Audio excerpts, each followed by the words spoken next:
Halo, nama saya Catherine Violeta dari Arsitektur UPH 2019. Pada kesempatan sebelumnya, saya telah membahas tentang pengaruh COVID-19 dalam bidang pendidikan dan memilih fokus kepada perbedaan social interaction, pelajaran tatap muka dan online. Pengaruh terbesar yang kita alami saat menghadapi pandemik ini adalah kemajuan dalam penggunaan teknologi. Namun dari itu ada sisi negatifnya juga, yaitu bahwa murid tidak terbiasa akan belajar secara virtual. Karena kita sulit untuk berinteraksi, respon yang diberikan juga lambat dan tidak spontan. Banyak distraksi dan karena kita memiliki attention span yang cukup buruk. Kelas virtual tidak akan dapat menggantikan kelas biasa karena interaksi adalah bagian dari proses pembelajaran. Dalam analisis preseden, saya meneliti 15 preseden dan mencoba untuk mencari tahu tentang derajat social interaction di sekolah itu. Dan saya menemukan ada 3 derajat, yaitu low interaction, medium interaction, dan high interaction. Setiap derajat ini dipengaruhi oleh beberapa faktor, yaitu pedagogi sekolah, tipe kelas, apakah itu kelas tradisional atau teori atau kelas praktek, dan susunan tempat duduk murid. Di sini saya ingin menegaskan bahwa kelas praktek memiliki interaksi yang tinggi.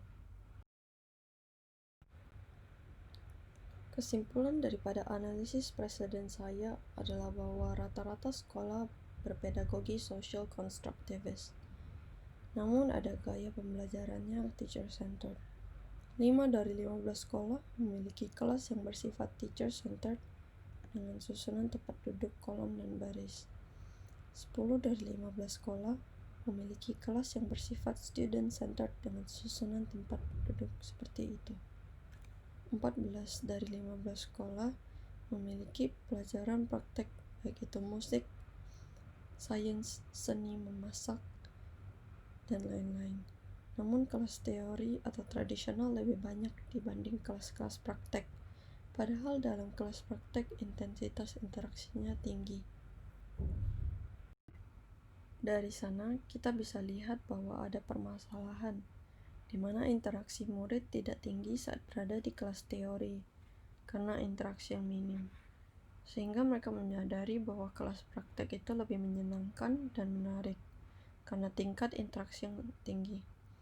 Pada kelas tradisional, murid hanya duduk, mendengar, membaca, menulis, dan membuat tugas. Pada kelas praktek, murid dapat belajar tentang dunia atau realitanya.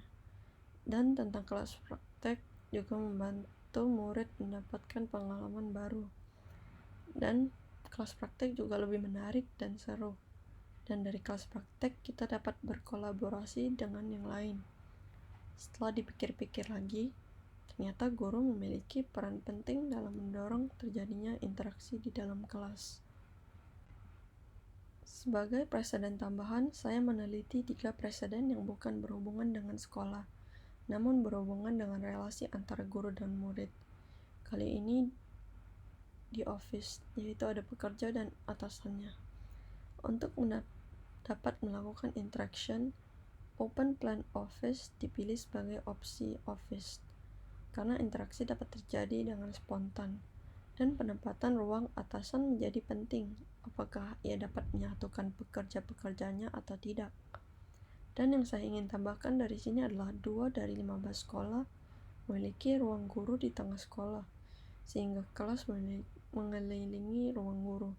7 dari 15 sekolah, ruang gurunya berada di suatu pojokan, yang mungkin untuk mendapatkan suasana privasi. 4 dari 15 sekolah, ruang gurunya terletak di beberapa titik sekolah. Karena kelas tradisional memiliki interaksi yang rendah, murid menjadi bosan berada di dalam kelas. Namun kelas praktik dapat menghasilkan kolaborasi, dan murid dapat memilih pelajaran apa yang mereka minati.